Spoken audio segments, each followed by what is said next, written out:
Halo, perkenalkan, nama saya Adin Ivan Palevi. Saya merupakan peserta pelatihan di Pusat Pelatihan Kerja Daerah Jakarta Selatan dari jurusan Teknik Komputer dan Jaringan Angkatan 1 tahun 2025. Pada kesempatan kali ini, saya akan menjelaskan beberapa perangkat penyusun komputer, perangkat utama penyusun komputer, beserta nama, fungsi, dan kegunaannya. Oke, sebelumnya kita mulai dari sesuatu yang kita kenal secara umum itu sebagai komputer. Ini satu box besar merupakan casing komputer. Orang sering menyebutnya CPU, tapi itu salah. Ini merupakan casing. Box ini tempat kita akan merakit seluruh part komputer secara keseluruhan.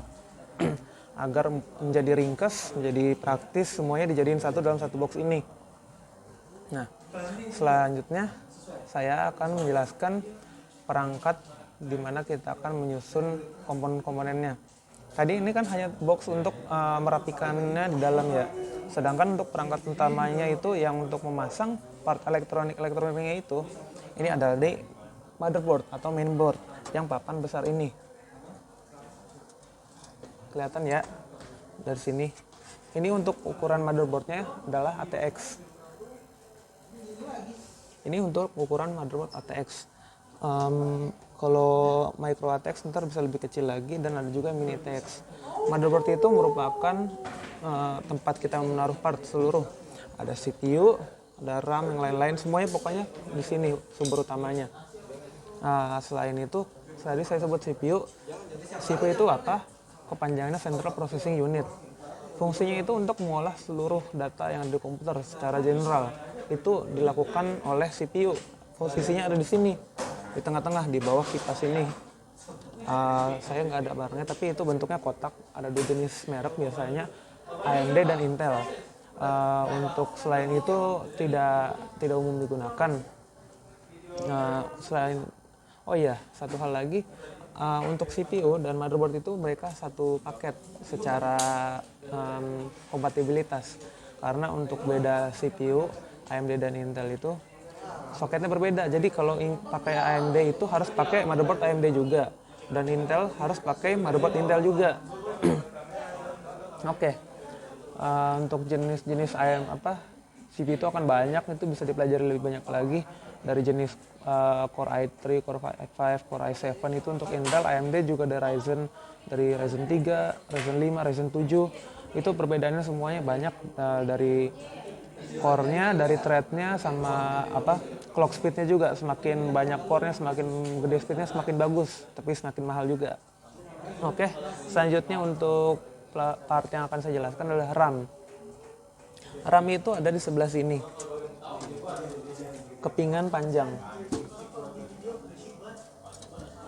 Di sini ada dua keping hijau. Posisinya pasti selalu ada di sebelah CPU. Ini CPU, sini RAM. Umumnya itu 2 slot sampai 4 slot.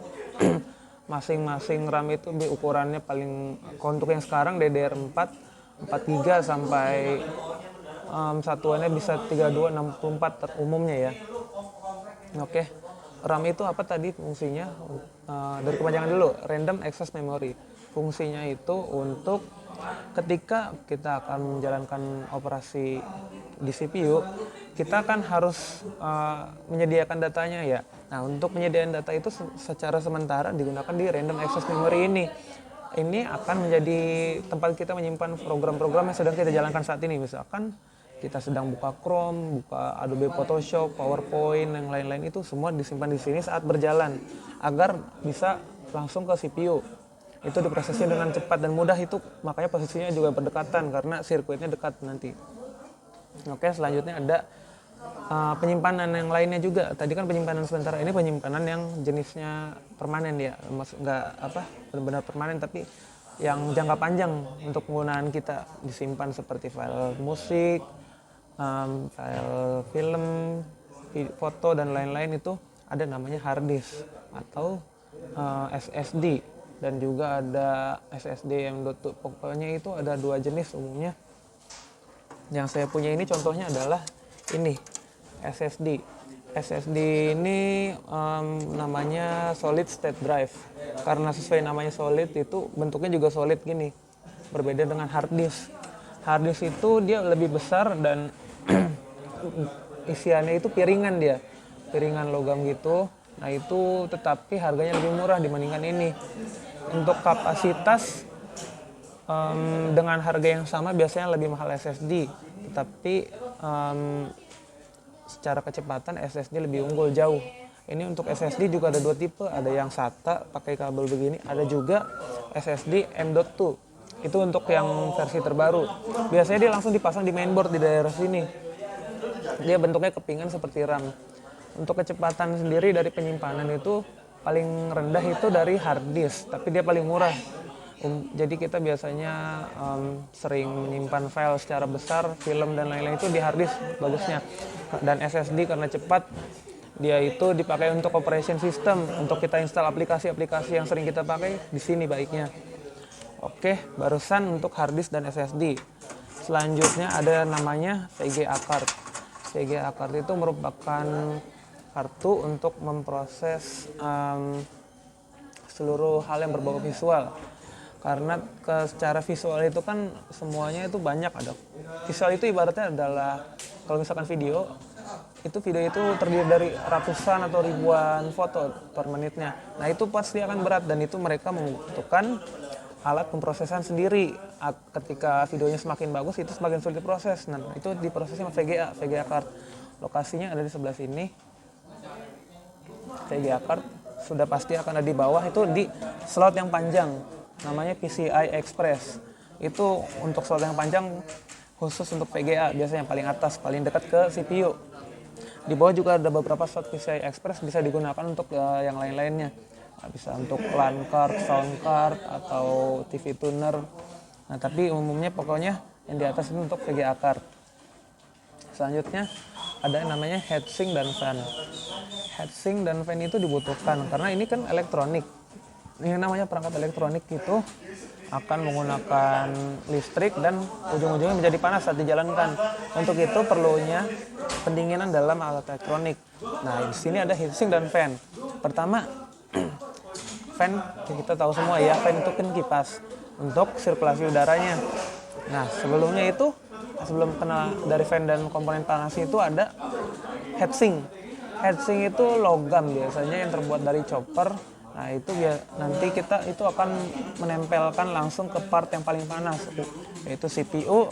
Di sini di bawah kipas tuh CPU, antara CPU dan kipas ada heatsink. Dan juga di sini VGA pun part yang sangat panas, salah satunya ada namanya heatsink juga serta kipasnya. Nah, bagaimana sih cara kerjanya heatsink itu? Heatsink itu kerjanya untuk menambah permukaan agar menyebar panas dari CPU dan VGA-nya. Kan kalau CPU itu kan kecil segini ya kurang lebih. Nah itu ntar disebar dengan heatsink agar lebih mudah untuk pendinginannya. Di VGA juga sama begitu.